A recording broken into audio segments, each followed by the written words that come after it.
बिस्मिल्लाहिर्रहमानिर्रहीम। अस्सलामु अलैकुम वरहमतुल्लाहि वबरकातुहू। आबिद राजा चैनल की तरफ से आज मैं अपने दोस्तों को रसूलुल्लाह सल्लल्लाहु अलैहि वसल्लम की बताई हुई बहुत ही प्यारी दुआ सिखाऊंगा। उससे पहले मैं अपने तमाम दोस्तों से गुजारिश करूंगा कि अगर आपने अभी तक मेरे चैनल आबिद राजा को सब्सक्राइब नहीं किया तो ज़रूर कर लें ताकि डेली आप तक अच्छी अच्छी वीडियो पहुँच सकें। तो स्टार्ट करते हैं आज का लेसन। बिस्मिल्लाहिर्रहमानिर्रहीम।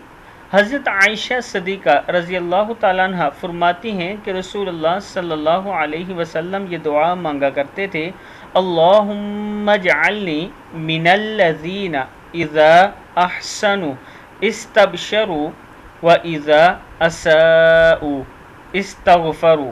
फिर सुन लें, अल्लाहुम्मा जअलनी मिनल्लज़ीना इज़ा अहसनु इस्तबशरू व इज़ा असाउ इस्तगफरू। ऐ मेरे प्यारे अल्लाह, तो मुझे तेरे इन बंदों में शामिल फरमा कि जब नेकी करें तो इन्हें खुशी हो और जब कोई बुराई सरजद हो जाए तो तेरे हुजूर में इस्तगफार करें। इब्न माजा की हदीस है। मैं अपने दोस्तों से गुजारिश करूँगा कि ये दुआ ज़रूर याद कर लें और जब भी हाथ उठाएं ज़रूर इस दुआ को पढ़ा करें ताकि अल्लाह ताला हम सब को माफ़ फरमाए। इस वीडियो को भी आप दोस्तों ने आगे ज़्यादा से ज़्यादा शेयर करना है। नमाज की पाबंदी किया करें और तौबा इस्तगफार ज़्यादा से ज़्यादा करें।